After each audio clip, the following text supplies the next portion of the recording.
So in this video, I'm going to address the opposition view when it comes to what happens when people see it my way.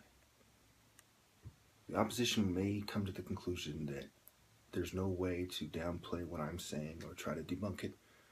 So they will say that, well, what happens to society as a whole when people see it your way? They swell up with anger, they want to start fighting with people, etc. First of all, you have to understand that my situation is quite specific in particular. What is going on is I'm being gang stalked. My own family was turned against me. They don't exactly treat me bad, but just knowing that they don't see it my way when it comes to psychiatry, and they're going to treat me as someone who has a mental disorder, while at the same time, the last time I went out to dinner with my mother, she said, he's a scholar, referring to me. At the same time, they see that I'm smart, but they're not going to trust me about what is best for me. This caused a lot of my anger. The state of the world, the lack of people seeing it my way is what leads to me behaving the way I do. You'll hear people constantly in life saying, well, he's just under a lot of pressure right now about, their significant other or their friend, whatever, You'll have to forgive him. He's going through a lot right now, Well, I'm a political activist who's always going through a lot. I'm a revolutionary in its purest form. So with that being said, let me address other issues. I think Tupac was right when he said we need to change the way we treat each other. A lot of people are going to mistake my singling out women in the last year or so, especially, as me excusing men from all wrongdoing, which is far from the truth. The main targets, my main enemies are men, which makes it kind of confusing. How can I say that women tend to contribute to evil more than men when the people in charge are mostly men and my main targets are men, my main enemies? Well, you have to look at it like this. A lot of these men consider themselves feminists, homosexuals, dual genders, and it goes back to the three things that women have that choosing power with. Choose the man, choose to have the child, and choose to raise the child a certain way. Not to mention to guide him when he's older.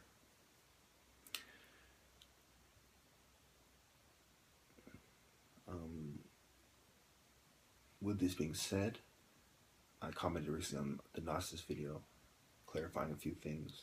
I clarified that I agree with the ancient typical version of Gnosticism in the regard of poverty, oneness to God, abstinence from sex, etc. But what I see as a recurring theme is the Luciferian doctrine. This is inexcusable.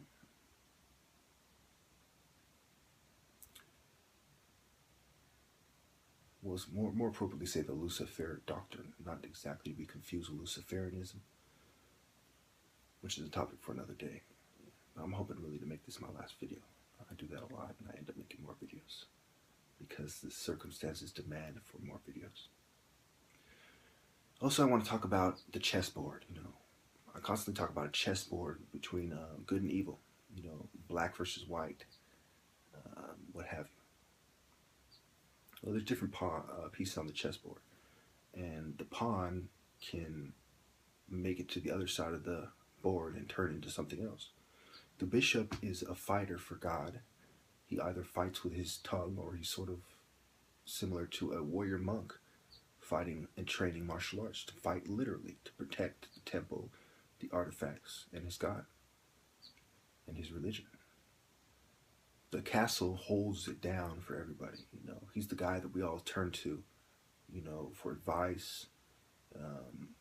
When somebody who's not a bishop, who just gives you practical advice, not necessarily spiritual advice.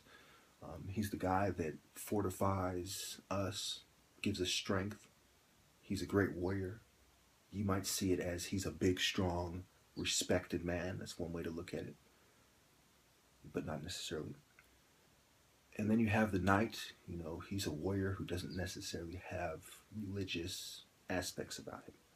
And then you have the king. He's the leader of the movement, the general, the commanding general, commander-in-chief, what have you. So I'd ask you all, if you're a piece on the board, which one are you? And if you're a pawn, are you going to settle for that all your life? Or are you going to make it across and understand the entire board in order to advance yourself? Or to have a certain understanding of the entire board in order to advance yourself? Also, ultimately the king is not giving the orders. Ultimately is God on one side and the devil on the other. So going back to what I've been saying, there's some women in Islam who are very good women, very respectable women. A lot of times I'll remember the story, but I won't remember the woman. And to come show you that I'm sincere and that I didn't research these videos and then give you a presentation. I think that the impromptu speech is the most heartfelt, the most personable, the most personal, and the most, man to man, man to woman, person to person type of speech, where I'm not prepared for this. This is just what I believe, is how I feel, this is what I'm thinking. There's no time for deception. There's just telling you how it is. And if I'm trying to deceive you, which is possible, you'll probably see it in my words, my word choice, my euphemisms, my speech pattern, my tone. You'll see the little signs of disingenuity, of dishonestness, of deceitfulness.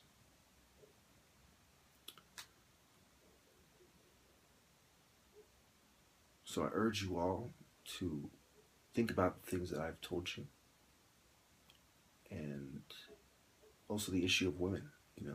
As you can see, I clean up pretty well, all cockiness aside. When I want to look good, when I want to fit in, I can do that anytime I want. Anytime I want, I can stop all this stuff, take down all my videos, fit in, and be quite successful. So why didn't I do that? My issue here is not my ability to get sex or to get women. I've turned down 2 women for sex in the last week alone. My issue here is not getting money. I have money, enough to survive and live quite well. I buy, fast food and I go out to eat pretty much every single day. I'm not doing bad. I'm doing a lot better than a lot of people are doing. That's not the issue. The issue is principle. So I want to end this in a couple minutes. Let me just shoot through this. The religions that I have a certain amount of respect for more than others are Christianity, Islam, Buddhism, Shintoism, Jainism, Hinduism, Taoism. Okay, but again, I recommend personally Islam or Christianity the most.